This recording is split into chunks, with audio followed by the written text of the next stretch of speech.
Today's maintenance request is to repair a generator. Someone went to start it with the pull start, and when they did, the handle came off because the rope broke. So we're going to go in there and take a look at that rewind assembly to see if the rewind assembly can be reused or if we need to replace it. I've got a replacement already, and let's get to work. This is a pretty simple job. We won't be using a whole lot of tools. The things you're going to need are your 1/4-inch ratchet. You need a 1/4-inch drive extension bar that's at least 3 inches.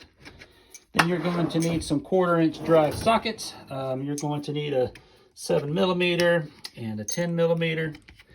Go ahead and grab yourself a Phillips head screwdriver and maybe a pair of vice grips like this. So with these tools, you ought to be able to get the job done. You might want to have some containers to put your parts in. You'll need a new rewind assembly unless you plan on trying to, like fix the old one. I'm going to put in the description a link for where I found this on Amazon. And then you'll need to start off by taking out your battery. This is the battery compartment on the back side of the unit. It has these 2 screws. They're Phillips. You can loosen them. They'll stay housed in the plastic.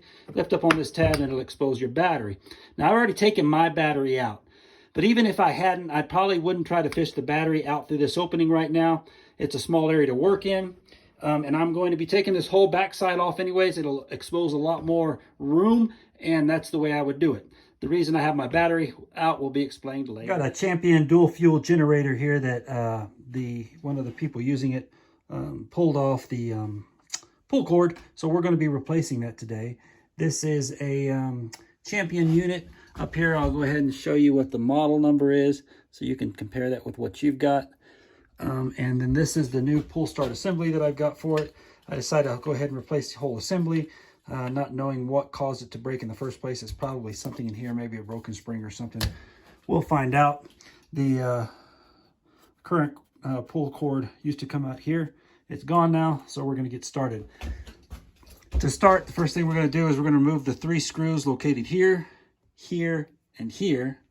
And also, on the front of the unit, the 2 screws that are here and here, and then these 10mm nuts here and here will need to come off, and then we'll be able to take this and open this whole back side. Mine already has the battery out because I'm taking and keeping my batteries on a tender over the winter, so we don't have to worry about the battery, but normally you'd need to take that out. It'd probably be a good idea also to disconnect the spark plug. I'm not going to do that only because I have no fuel in the unit. It was running off a propane tank, and I don't have a propane tank on it, so there's no fuel in here for this thing to automatically start with. Let's get started. I'm going to go ahead and remove all these screws off camera. You know how to use a screwdriver, hopefully, and then we'll get to work on them. Okay, on the top, the nuts here, or the screws that go along this grab handle, are going to be the short little screws. And then the ones that come out of these 2 holes here and here are going to be longer screws. So go ahead and make sure you keep those separated so that you put the right screw in the right place. Looks like I've already lost 1 screw. Found it.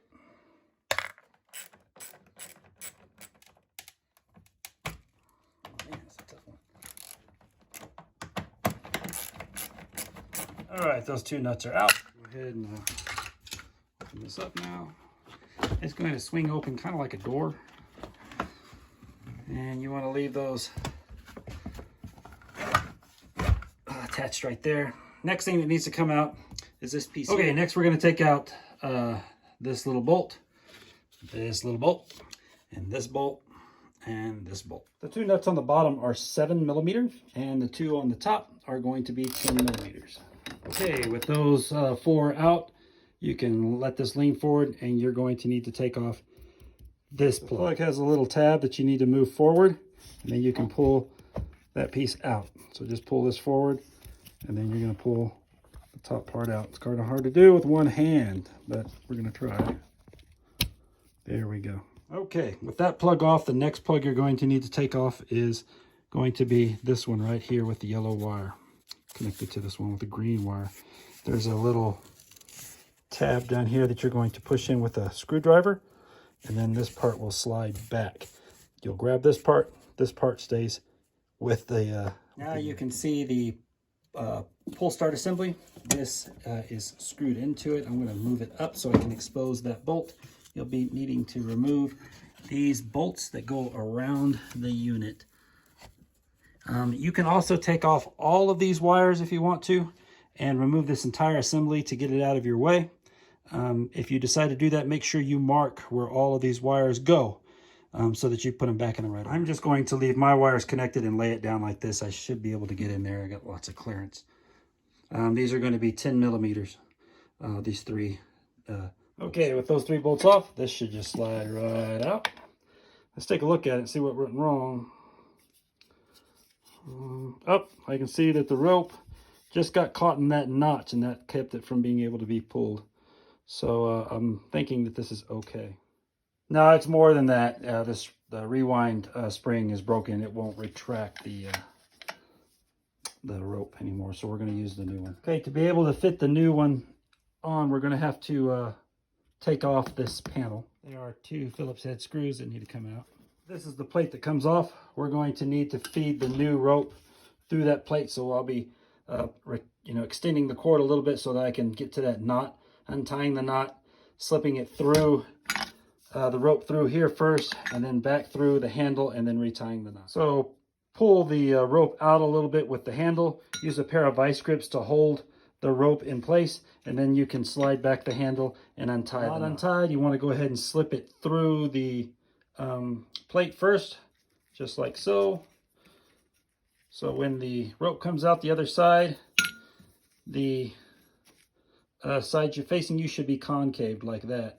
And then you want to go ahead and put your rope back through your handle. And if you're not tied, you can go ahead and release your vice grips and go ahead and install your rewind assembly back onto the machine. When putting on the new rewind assembly, a few things to remember. 1, use the shortest bolts you have. The other ones that are a little bit longer are for other parts.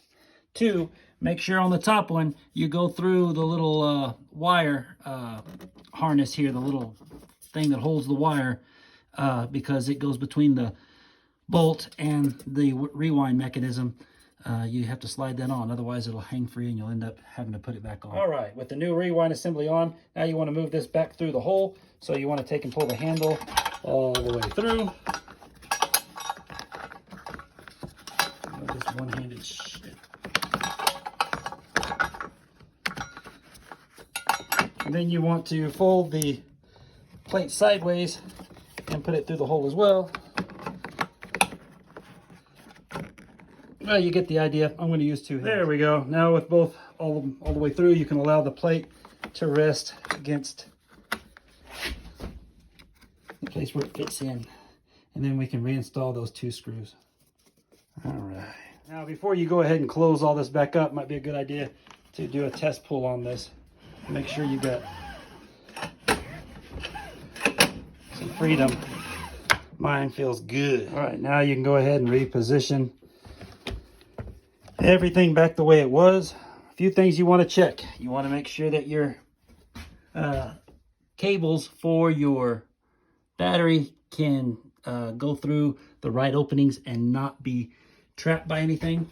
You want to make sure you reattach your leads, your connections, those 2 that we took off, and then you'll bolt it all back together.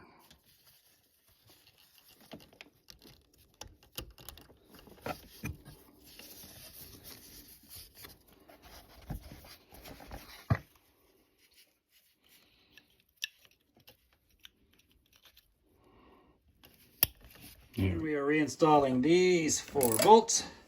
1, 2, those are 10 millimeter, and then the little 7 millimeters down here.